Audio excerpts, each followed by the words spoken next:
Hello दोस्तों, कैसे हैं आप लोग। उम्मीद करते हैं आप लोग अच्छे होंगे, स्वस्थ होंगे, मस्त होंगे। तो जैसा कि आप जानते हैं कि हम मेंस्ट्रुएशन सीरीज लगातार पढ़ते हुए आगे बढ़ रहे हैं। उसी क्रम में आगे बढ़ते हुए आज फिर हम दो टॉपिक लिए हैं और पहला टॉपिक लिए है आयत और दूसरा टॉपिक लिए है घनाभ। आज आयत और घनाभ के सभी सूत्रों को रिलेट करके तुलना करके पढ़ रहे हैं, ताकि तुलना करके पढ़ने पर वो सूत्र ज़्यादा लंबे टाइम तक हमारा याद रहेगा। तो चलिए सबसे पहले पढ़ते हैं आयत को। हम जानते हैं कि आयत है, आयत की जो है, आयत का जो विशेषता है उसकी आमने सामने भुजा क्या होती है, बराबर होती है। मान लेते हैं, अगर इसको ले लेते हैं लंबाई, आयत का ये सिरा को ले रहे हैं लंबाई और इसे ले रहे हैं चौड़ाई।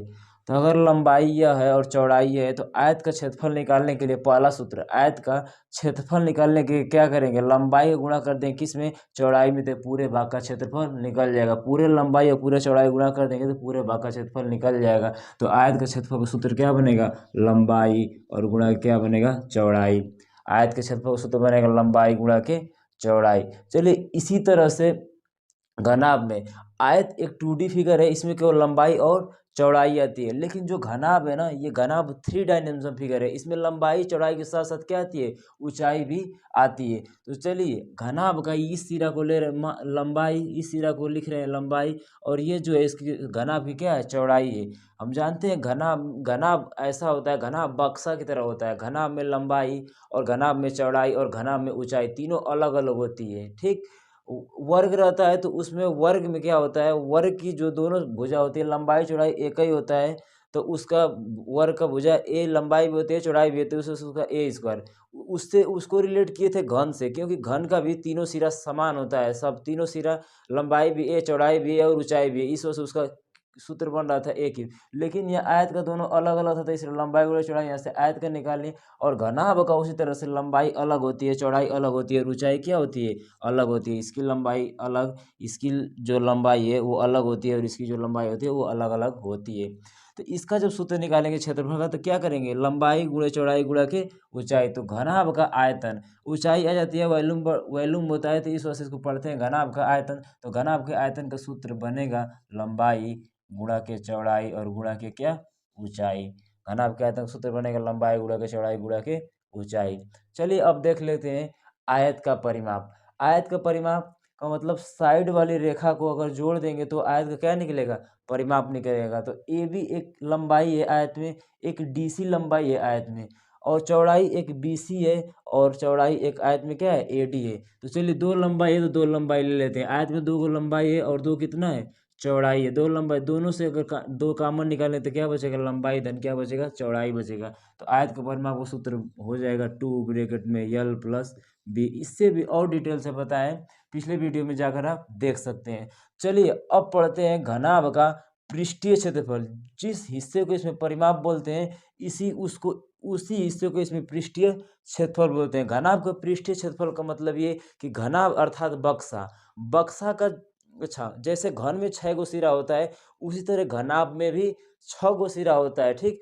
तो बक्सा जो है ना, वो बक्सा के साइड साइड से जो होता है उसका क्षेत्रफल हमें ज्ञात करना। उसी को पृष्ठ का मतलब होता है किनारा, किनारे भाग का सभी का बक्सा के जितना 6 गो साइड है, 6 साइड का अलग अलग पृष्ठीय क्षेत्रफल हमें निकालना है। देखिए इसका सूत्र कैसे बनता है, उस सूत्र, पहले सूत्र को समझेंगे। सबसे पहले घनाभ का एक सिरा ले रहे हैं लंबाई, दूसरा सिरा ले रहे हैं चौड़ाई। लंबाई का अगर चौड़ाई में गुणा करेंगे तो ये बक्सा के जो निचले वाला सिरा है उसका क्षेत्रफल निकलेगा, पृष्ठ का निचले वाला पृष्ठ का क्षेत्रफल निकलेगा लंबाई गुणा चौड़ाई से। तो लंबाई गुणा चौड़ाई से इस वाले ये पूरा हिस्से का क्षेत्रफल निकलेगा ना, इस वाले हिस्से का, इस वाले आयत का क्षेत्रफल निकलेगा।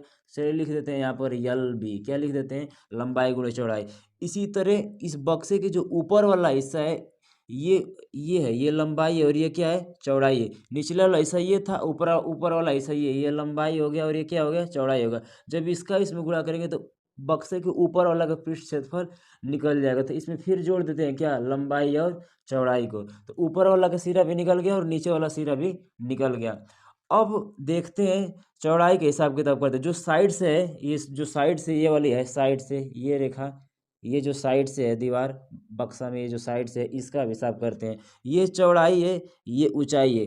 चौड़ाई का ऊंचाई में गुणा करेंगे तो ये साइड वाला का हिस्सा निकलेगा, बक्सा के साइड वाला का हिस्सा निकलेगा। चलिए इसमें जोड़ देते हैं, क्या जोड़ देते हैं, चौड़ाई गुणा के ऊंचाई।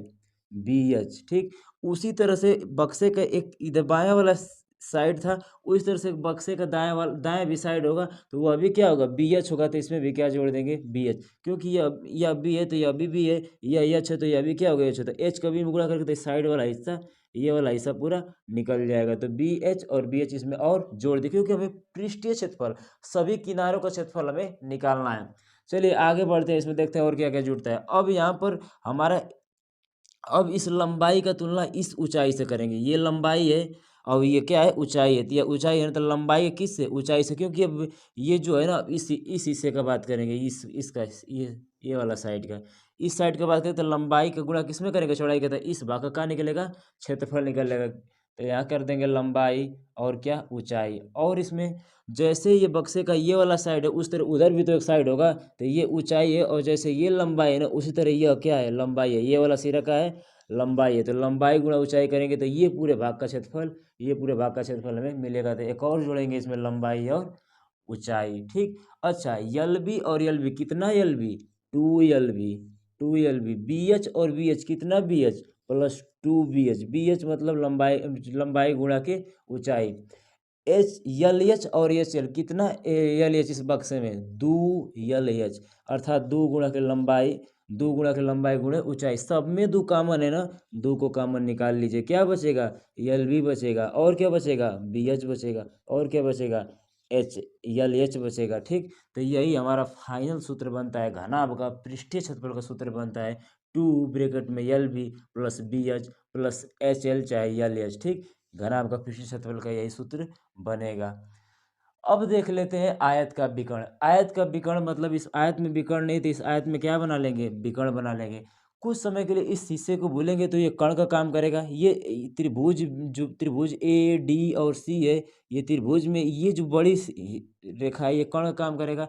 ये कर्ण है, इसे क्या मानते हैं, अगर इसे लंब मानते हैं तो ये B है और ये यल है। तो B का इस कर्ण स्क्वायर होता है, कर्ण स्क्वायर बराबर लंब स्क्वायर प्लस आधार स्क्वायर। तो कर्ण का मान नहीं पता है तो कर्ण स्क्वायर, लंब का मान B स्क्वायर प्लस प्लस आधार, यहाँ पर तो आधार का मान कितना है, यल स्क्वायर थे यहाँ पर, यल स्क्वायर। तो सूत्र, अच्छा जब कर्ण स्क्वायर थे, यहाँ केवल कर्ण निकालेंगे तो कर्णी में हो जाएगा B स्क्वायर प्लस यल स्क्वायर। इसको बहुत डिटेल पिछले वीडियो में बताया, उसको जाकर आप अच्छे से देखिए वहाँ पर। तो आयत का विकर्ण का सूत्र क्या बनेगा, यल स्क्वायर बनेगा प्लस क्या बनेगा, B स्क्वायर बनेगा। यल स्क्वायर प्लस B स्क्वायर करनी में, चाहे तो B स्क्वायर प्लस यल स्क्वायर, वह भी हो सकता है।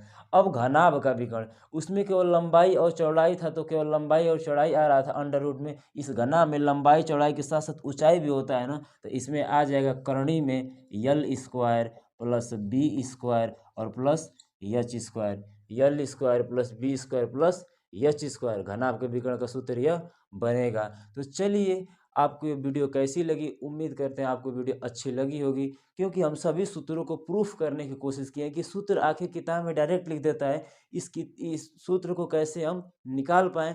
आप एक बार दो बार वीडियो को देखकर अच्छे से समझिए। चलिए नेक्स्ट वीडियो बनाएंगे, तब तक के लिए